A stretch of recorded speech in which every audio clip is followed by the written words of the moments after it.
I only have 10% left on this. I'm gonna try to make this kind of fast, just because I don't have a lot of time to record.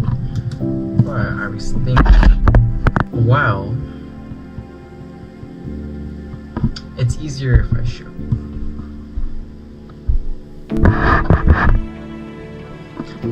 Imagine this green line is the timeline,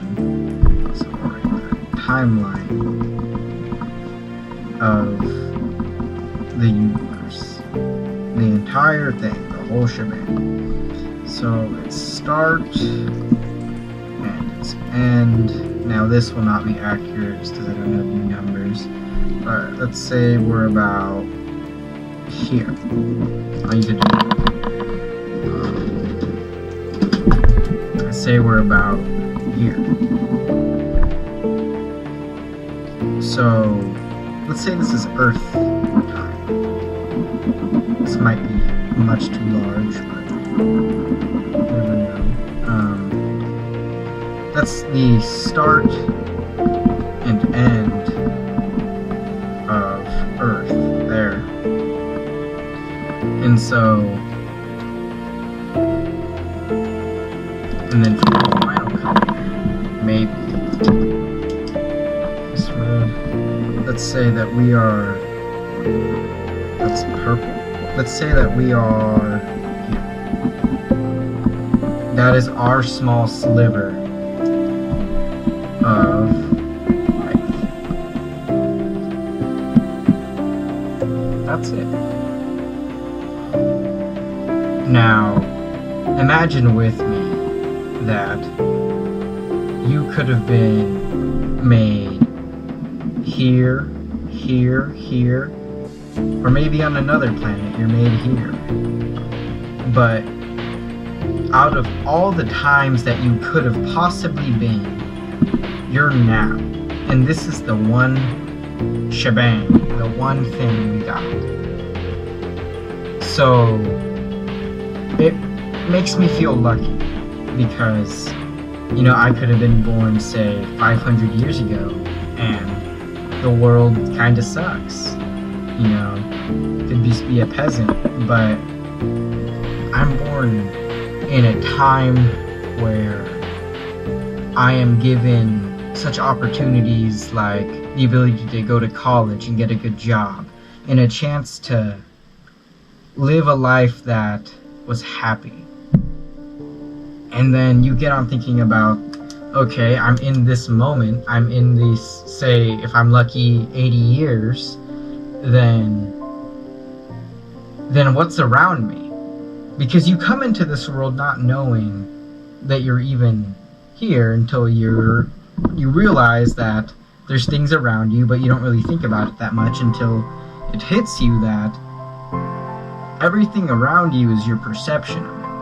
So this desk looks to me beige-ish because we so happen to evolve that we have a tiny little sliver of light that we can perceive, and that so happens to look like this to our eyes. And then the touch, our feel, feels like this. It could have felt like anything. This could feel like water, and I would only know that as water. Well, the GoPro died, so I'm back onto the phone. But essentially, your senses, they could have been anything is my point. And for example, there's a crab or a lobster in the ocean that can see like 16 more colors than us. And that's just its world, how it sees the world that it's in. And here is the other thing that blows my mind, and it's, I am fortunate enough to be in a time where I am conscious of the world around me. I understand a large portion of societal structures, and it could have been anything. It is how it is now. But the other thing is, I could have been anything, and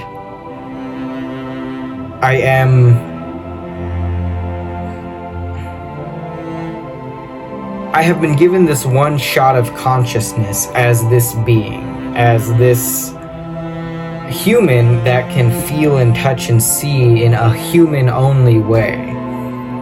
And I think that it's very cool. Finally, let's see if I have any more thoughts on this. We are only given this one allotted time of life to live. And after that, well, we don't know. We don't know.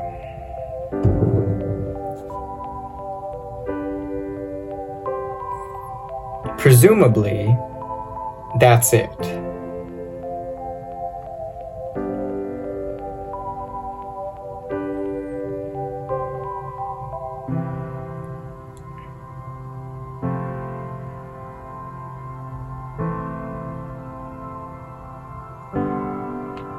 There's a poster behind me that says, "Close your eyes, count to 1. That's how long forever feels." And that happens in 2 moments in our life. When you're born and when you die. 13 billion years passed before you were born. You will never experience that time. A legitimate forever passed without you ever knowing. And once you pass, it will be, again, nothing. And for some, that thought is scary. Others, it's comforting. It comforts me. Because I know regardless of what happens, I'll be okay. I will have lived this time. And even if it ended tomorrow, I wouldn't know about it enough for it to matter to me. Another eternity gone in a second. And back to nothing. So I'm just grateful for the time I've lived, and I'm very grateful for the time I'm in. And I'm lastly even more grateful that I get to experience the world to a large extent. I wouldn't say fullest. I don't have the lobster eyes to see 16 different colors, or like, you know what I mean, 16 more parts of the spectrum or whatever. But a large portion of it. And you know, being human gives me the brain to be able to see things that even 200 years ago people would never even dream of. Seeing galaxies far away. And just being able to process this. There's things like animals that will never understand or process or even consider the world we live in. And we so happen to be one of the animals on Earth that can do this. Presumably one of the only animals on Earth that can understand the world around us in such a in-depth way. And then you get onto the idea, final part, just quick. Get into the idea of life outside of Earth, and I believe that there's life outside of Earth. There's billions and billions and billions of planets. We are a tiny speck of it, and so it would seem more unlikely to me that there is no other life. And it just makes me wonder, like, what if instead of green grass it was blue and we were giants or we were ants in that civilization, like the Who's in Whoville? And it's just, I like that thought too. It makes me happy to think that there's other beings that are capable of experiencing the world around us and the universe around us, even if we're not even close to theirs. And our experience is completely different. They can see the 16 colors or they can only see the 1. So I'm biased as a human to favor my humanness and my human perspective of it. I think that's all. But my point is, I'm very grateful that I'm here, and I'll try to make the most of it. See you guys another time.